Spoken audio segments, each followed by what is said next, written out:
everyone, thank you for joining me again on this lovely day. Well, a lovely day for tennis, but hey ho, can't have it all. But hopefully we can start to train and put together some of the stuff we did last week and put it into some more specific strengthening exercises for both tennis and squash. So today the focus is going to be again on the upper body, on the upper limb. So hopefully now we'll all have strong, stable shoulders, shoulder blades, be more aware of posture, and we're going to take some exercises into more of the higher level, sort of the higher, more controlled positions that we need for overhead shots, for volleying sort of high range, smashes, serves, all that sort of stuff, and then doing some bits and bobs through range as well, but looking again at working these muscles rather than overloading neck, shoulders, and the muscles that are always generally really tight. Again, we don't need massive load, we're not going to use massive weight. What you do need, if you have one, is a ball, so a Swiss ball, a football, doesn't matter, tennis ball, golf balls, a little bit too small, but it doesn't matter if you haven't got one, it just adds a little bit of instability and makes those shoulder blades work that little bit harder. You will need 2 tins of beans. There are other varieties available, so beans, pulses, legumes, you name it, you can use it, just some form of resistance. And again, if you do have one, then a nice TheraBand and a wall or a door. Okay, so we're going to start off just by doing recapping really on what we were talking about last time in terms of the stabilizers, the shoulder blade muscles. We want the shoulder blades to be sitting nice and flush to the thorax. If we are in this sort of rounded shouldered position, in that desk-based position, then what happens is to the shoulder blade, if you see as I come forwards, the shoulder blade sort of round off a bit. We want to be nice and tall and open, and that will really dictate how much range of movement we have at the shoulder. So for example, if I am here, I naturally cannot get any further. If I just move my back to a better position and posture, then that opens up and I can take my arm further forwards. And it's all about these shoulder blade muscles here, giving that bit of stability to that shoulder. So we're going to start with a basic shoulder press, which is like a press up, but it's going to be in standing, so it's not as hard as a full press up. But again, they are hard level exercises, and what we're looking for here is endurance muscles and looking to get in a more functional position as well. So you can by all means just use the wall. So you want your hands shoulder height, shoulder width, nice and tall, and again find that neutral spine position. You don't want to be arching or sagging into the back. So we're here nice and tall, and all you're simply going to do to start with is just transfer some weight side to side.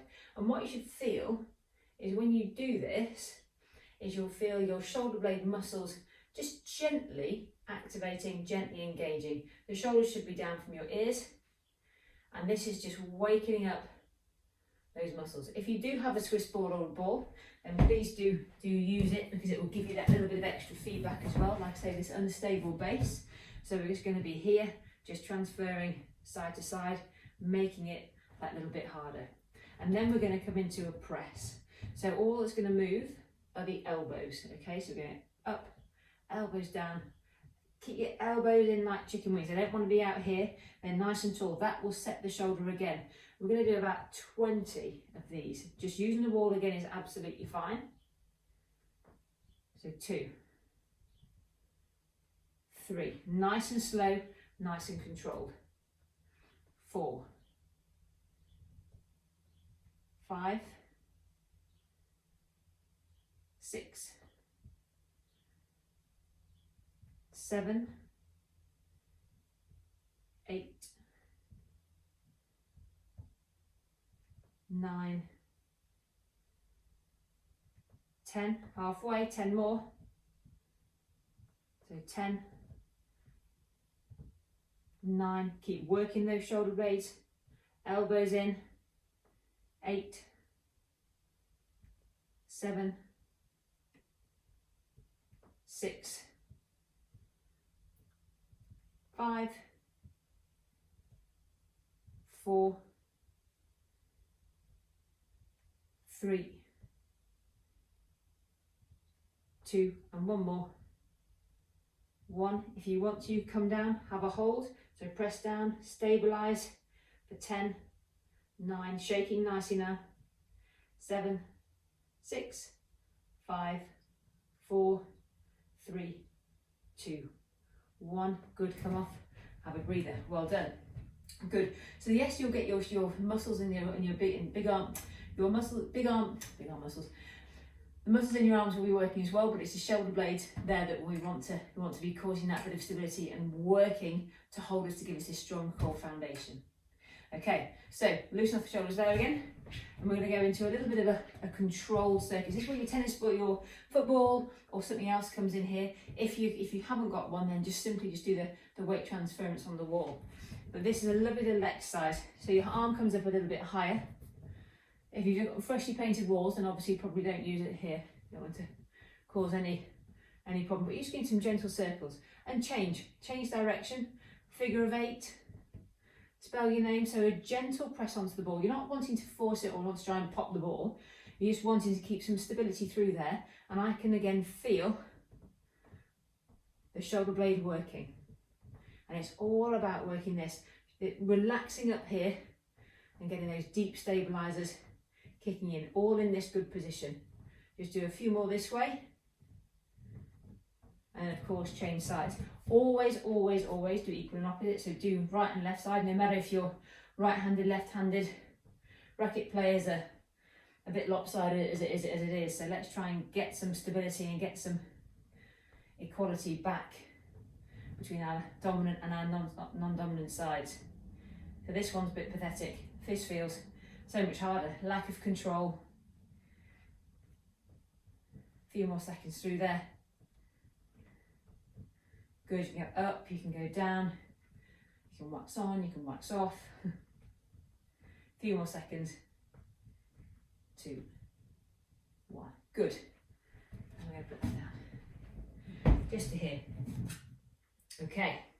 So, from there we should be nicely aware, nicely activated, nicely alert in here. Tins of beans. So because we're going to use quite long levers here, you don't need a massive weight. Again, it's all about control. You can use your TheraBand for this if you've got a nice long piece. But again, nice and tall. So if you can get the shoulder blades working to stabilise and engage, you're going to take out to the side, making sure your shoulders aren't riding up, just outside. So as you take your arms out to the side, you're going to push your shoulder blades down to the floor as we gently come up. Don't lose me. And then come back down. So nice and slow. 10 of these. Good. 8.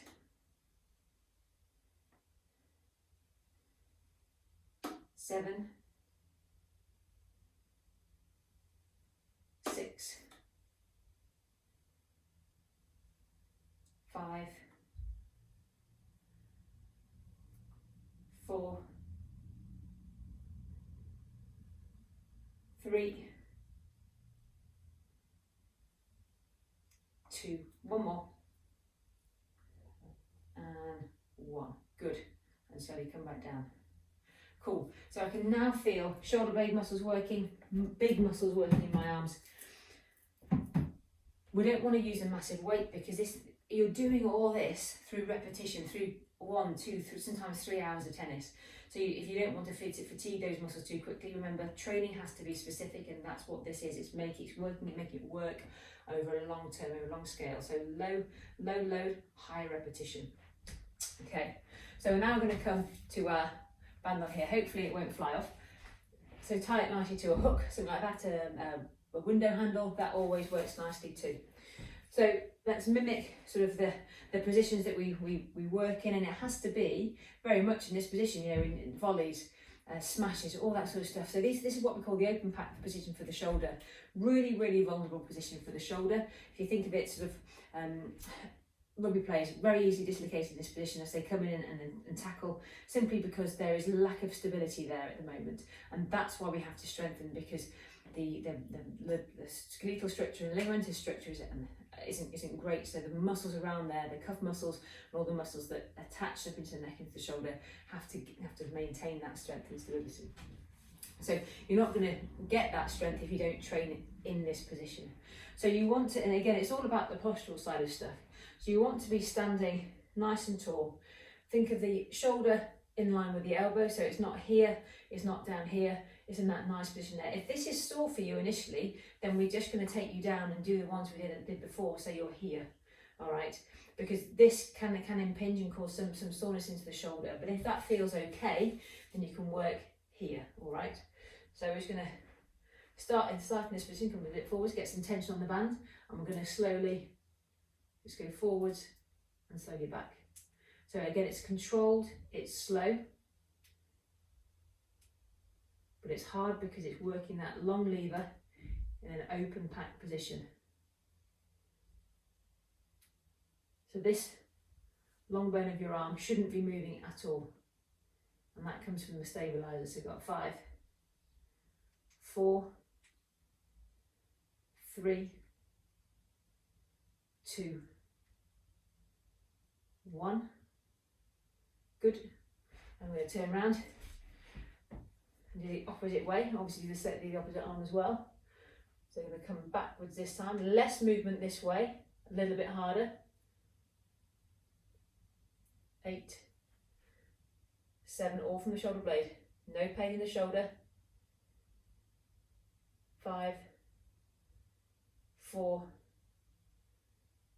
3, 2, 1. Good. Then change. So let's have a right side going. So set the position nice and tall, 90 degrees, elbow shoulder in line. Bit of tension on the band. Going to go for 10, 9, 8, 7, 6, 5, 4, 3, 2, 1. Good. I should say, if you haven't got band, you can just use your tins of beans. Really, really easy to do. It doesn't give you the resistance back, but it gives you some form of leverage and working there. So just some kind of weight on there, or you don't need to use any resistance at all if that is enough. And then the final side, this is the weakling side. So back 10, 9, 8, 7, 6, 5, 4, 3, 2, 1. Good. So again, working in that nice position, in that good framework. And the last exercise with the band up here, as if we're going to be nice and tall. So if you can get your arms straight, I'm going to screw a little bit. You can get your arms straight and then just gently then pulling down with control. So up and then down again. All about the shoulder blade, not letting the shoulder hike up. Shoulders not round your ears. Hand onto the shoulder blade again to feel those muscles working. It's slow, it's controlled, but boy is it strong. 5, 4, 3, 2, 1. Again, you can use your tins of beans, absolutely not a problem. Just this resistance band really helps, and I can recommend if you just get some from those busy folks at Amazon or somewhere like that, it'll stand you in good stead to get some rehab for when you get back on court. So 10, 9, 8, 7, 6, 5, and on the shoulder blade, 4, 3, 2, 1. Good. Back there. If you do have a whole array of different coloured back bands, they are different resistances. So with the upper body, you tend to use the reds, the yellows, potentially the pinks. With the lower body, it's the blues, it's the blacks, it's the big muscles. So we need something that has resistance but nothing too strong. Remember, it's not about beating yourself, it's about getting the quality bits of movement through there. And then last but by no means least, we're going to do something literally now that's called basically archer. Okay, so this is going to open the body. So if you think about when we come into a ready position, when we come and open up in for a smash or for a serve, it's again going to say it's all about these muscles here and getting that balance there. So you want to stand as if you're about to be an archer. Arm out in front, wrap the band, or again you can use the tins of beans, absolutely fine. Just from there, so you're going to pull that backwards, elbow in line, look towards your elbow, slowly then come back. So it doesn't drop down here, doesn't come through up to there. It has a nice solid single alignment to there, good. So we're back and then slowly bringing forward. 9, 8, 7, 6, 5, 4, 3, 2, 1. Good. Change sides. So from this angle, aim, arm, elbow back, in line, and look back towards 1, 2, 3, 4, 5, 6, 7, 8, 9, and 10. Good, and that's there. So that should be a really nice upper body stability, progressing from the stabilising stuff to more adding in some more movement and some form. I'm sorry if my arms got lost and my head got lost in the filming. Like I say, need a bigger room, and it's distracting outside. But so you know, one set of that, building up to 2, ideally to 3 sets, and you will feel that you have been really well worked without that kind of, oh my god, I can't lift it, I can't lift anything else, and it will just open you up and make you feel so much better. If we have a good posture, if we have good form anyway, it just makes us feel good. You know, when are we ever smiling if we're sort of here? You know, it's quite a defensive posture. If we're up here, then you know everything's open, everything's good, and we feel good. So I hope that's helped, and like I say, as I said before, any questions, any comments, please put them in the box, contact me, and anything else that you'd like covering, again, I will absolutely do that. We have plenty of time on our hands, and we will hopefully go from there. Have a great day, and I'll look forward to seeing you soon.